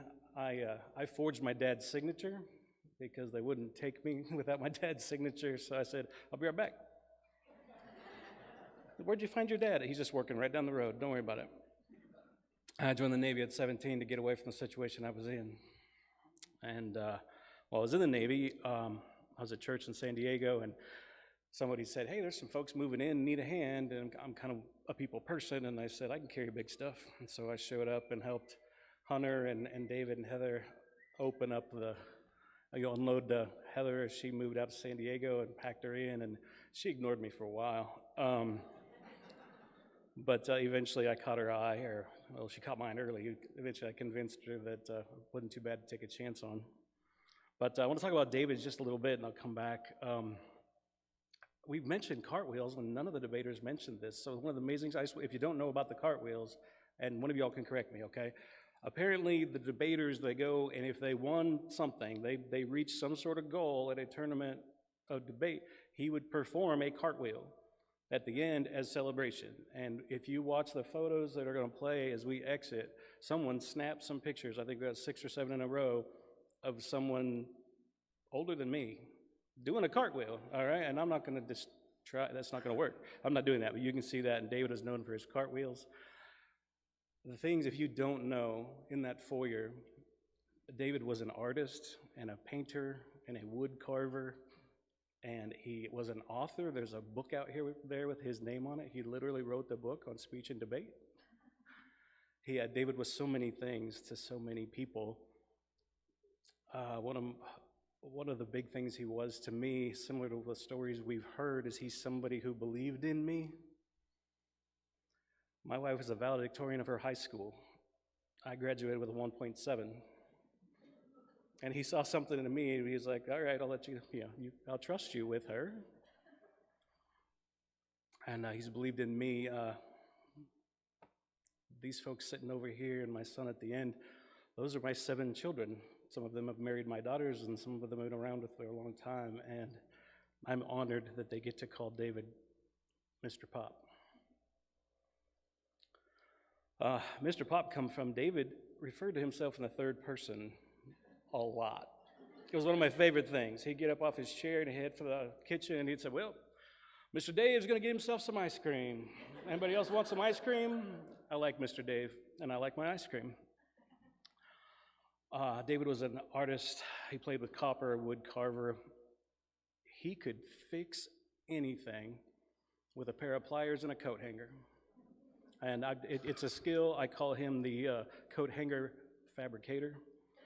And it was just a wonderful thing. You've heard the story I was going to tell you about the way, Loisa's engagement present, but that's already been shared in that nice big stereo. I want to just share 2 stories of mine with David. It would have been around April of 2001, if I'm not mistaken, and he was traveling in a debate tournament. Heather and I were dating. We were living in San Diego. We'd flown into Little Rock, and it was about the time that David was flying back. I think Idaho, for some reason, sticks out in my head. It doesn't matter. We were at the airport around the same time. And apparently, debate trips, I'm like, Coach, take it out of you. And he was quite tired, and we get back, and I don't remember, Hunter, we were there. We had a couple cars, and David had his truck there. And however it happened, they just looked at me, and David said, you're going to drive my truck, and we're going to go home. Now, I grew up in Wyoming. If a man lets you drive his truck, you know, it's a big deal. And so I was already nervous.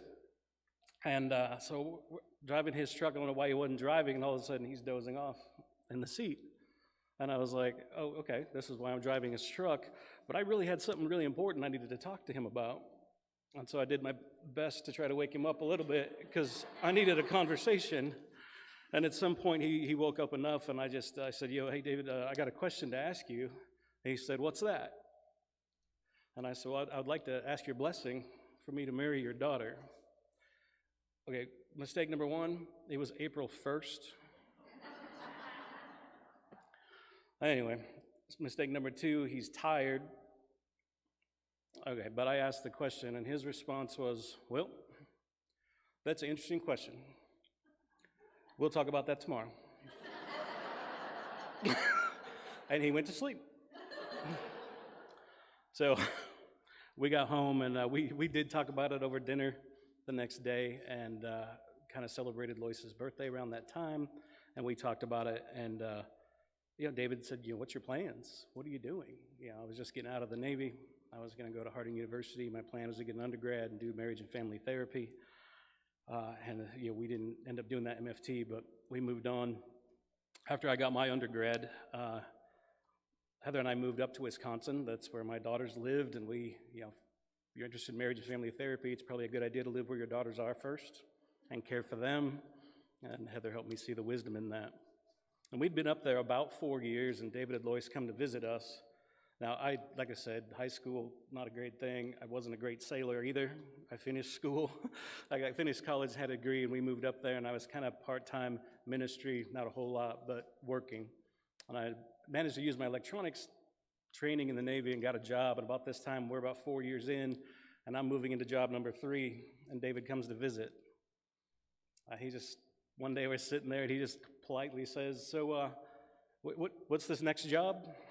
And I told him what it was about, and someone said, just the way he teaches lessons with just these kind, patient words, and he just looks at me and says, isn't this your 4th job since you moved up here? He cared for his daughter. I drug her from Arkansas all the way to Wisconsin, and now I'm jumping jobs and the whole thing, and it was, to me, one of the most honoring things he could have asked me. He wanted to know that I was caring for her, and I was caring for us and our family, and I was honored to look at him and say, my first job paid this, and this job, I've more than doubled my salary in these 4 years, and I'm moving up. He got a big grin on his face, and he patted me on the back, and he said, good job, keep it up. Conversation over. So teaching a lesson with few words, the things I'm going to remember from David. I think some of you may be familiar with this phrase. If you do, please finish it with me, because sometimes I get it wrong. But the art of persuasion is beautiful and just, and that was David. I'm going to finish with some of his words, and then I'm going to close us out in prayer. This is a document we found this week going through memories, and it's a speech he gave at Pi Kappa Delta.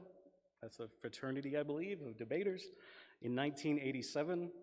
And he's speaking to some new students that are joining this fraternity of speech makers, speech writers, and debaters. And he just talks about their chosen profession. On point 4, he says, when God reached down from the universe and formed man from the soil of earth, God had something special in mind. A being created in the image of God, separate and apart from all other creatures. Thus, oral communication was born and bestowed upon mankind. No doubt God is pleased because you have sought to train, develop, and exercise that special gift. And his final point is what I would like to leave you with this afternoon. He said tonight, but I'm going to say this afternoon, I challenge you in the use of your special gift. Do not employ it only for exhibition, but use it to its fullest, to lift men up not to pull him down, to promote peace and understanding, not to destroy or confuse, to uphold truth in all things, and thus, when we have demonstrated that skill we cherish, the art of persuasion, beautiful and just, for all to see, we will have upheld the true meaning of that fraternity. And as I leave you with this challenge today, whether it's your skill in communication or just loving or holding or hugging people, I would challenge you the same. Use your skills to lift others up, to lend a helping hand for all to see. Would you pray with me? Father God, it is with mixed feelings that we celebrate a wonderfully talented, skillful, loving, and godly man. And we mourn that he's no longer with us. We trust that you have received him, and as David Toppy said earlier, we just hope you're doing cartwheels alongside of him. We thank you for the time that he is with us, and we ask for peace, everlasting peace, until we can join him again. We thank you for your son, Jesus, that gives us the opportunity to speak to you and the confidence to know that he is yours. It's in Jesus' name that we pray. Amen. We're going to play a song, and I would ask that if you all would mind just remain seated for a minute while the family exits, and then David will ask you to head on out. Thank you.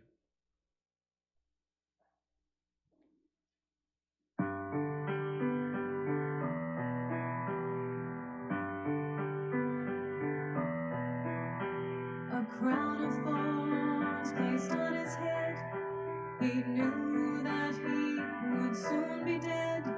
He said, "Did you forget me, Father, did you?" They nailed him to a wooden cross. Soon all the world would feel the loss of Christ the King before us. Hallelujah. Hallelujah.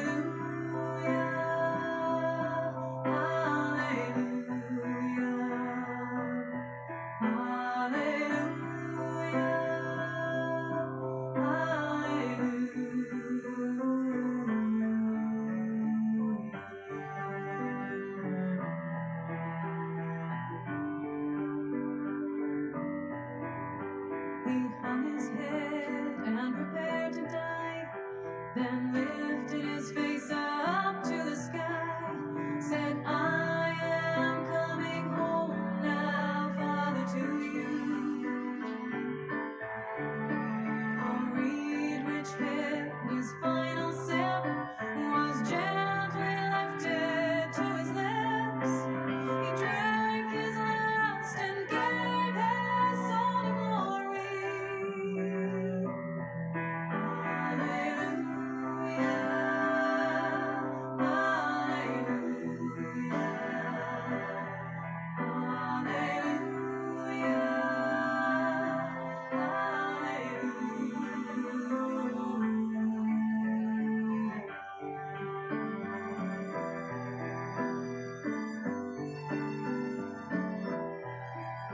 the soldier who had used his sword to pierce the body of our Lord said, "Truly this was Jesus Christ, our Savior." He looked with fear upon his sword, then turned to face his Christ and Lord, fell to his knees, crying, "Hallelujah, hallelujah,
days went by, again they came to move the stone, to bless the slain with oil and spice anointing. Hallelujah.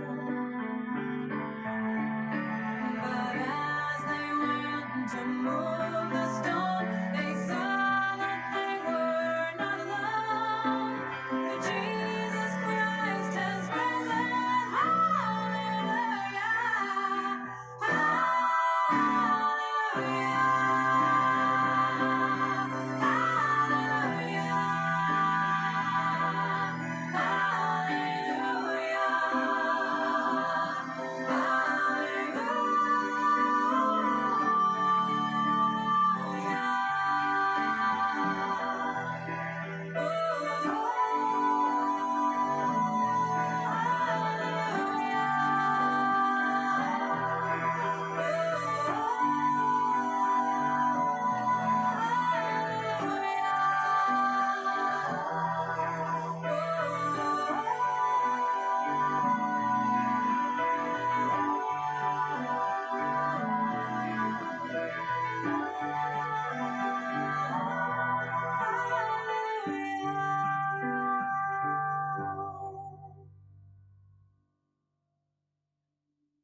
Once again, we want to thank you for being here. And as you leave, I just want to challenge you once again, never stop searching for beauty in life.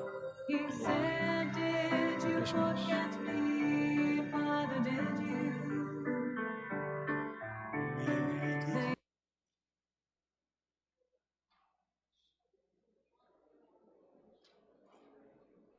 Holy, holy, holy Lord, God of power and might, heaven and earth are filled with your glory.